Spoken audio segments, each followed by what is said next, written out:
Japan প্রবাসী সাংবাদিক ও activist Khamenei এহসান সামাজিক যোগাযোগ মাধ্যমে বিগ ব্রেকিং লিখে একটি পোস্ট দিয়েছেন। সেখানে তিনি লিখেছেন, পদত্যাগের সিদ্ধান্ত নিয়েছেন অন্তর্বর্তী সরকারের প্রধান ডক্টর মোহাম্মদ ইউনূস। তাকে পদত্যাগ না করতে অনুরোধ করা হলেও তিনি অনড় আছেন। তার ঘনিষ্ঠ ও ছাত্ররা পদত্যাগ ঠেকাতে চেষ্টা করলেও উদ্ভূত পরিস্থিতিতে তিনি আর সরকার পরিচালনা করতে চান না। দৈনিক মানবজমিন লিখেছে, প্রফেসর ইউনূস এখন কি করবেন? তার সামনে বিকল্প খুবই কম। পরিবর্তিত পরিস্থিতিতে তার নেতৃত্ব অনেকটাই চ্যালেঞ্জের মুখে। হয় তিনি পরিস্থিতির সঙ্গে মানিয়ে নেবেন, না হয় পদত্যাগ করে চলে যাবেন। সর্বশেষ খবর, প্রফেসর ইউনূস ইতিমধ্যেই অভ্যুত্থানের নায়কদের ডেকে বলেছেন, তোমরা সংযত হও, না হলে আমি পদত্যাগ করব। সেনাপ্রধান জেনারেল ওয়াকারুজ্জামান কয়েকটি মৌলিক বিষয়ে সরকারের সঙ্গে তার মতপার্থক্যের কথা জানিয়েছেন। সকল স্তরের সেনা কর্মকর্তাদের তিনি বলেছেন, ডিসেম্বরের মধ্যে নির্বাচন হতে হবে, যেটা প্রফেসর ইউনূস কখনো স্পষ্ট করেননি।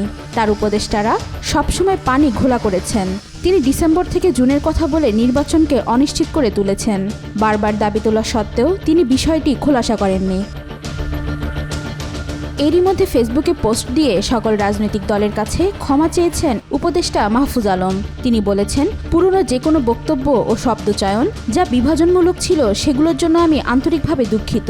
ব্যক্তির আদর্শ, সম্মান ও আবেগের চেয়ে দেশ বড়। সরকার আর একদিন থাকলেও অভ্যুত্থানের সব শক্তির প্রতি সম্মান ও সংবেদনশীলতা রেখে কাজ করতে চাই। পুরনো বন্দোবস্তের বিভেদকামী স্লোগান ও তকমাবাজি যা বৃহৎ জনগোষ্ঠীকে হত্যাযোগ্য করে তোলে, সেগুলো পরিহার করলেই আশা করি ভবিষ্যৎ রাষ্ট্র গণতান্ত্রিক ও অন্তর্ভুক্তিমূলক হবে।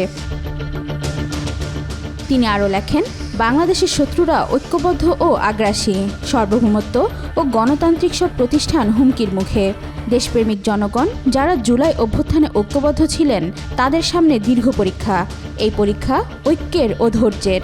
এই পরীক্ষা উতরে যেতেই হবে।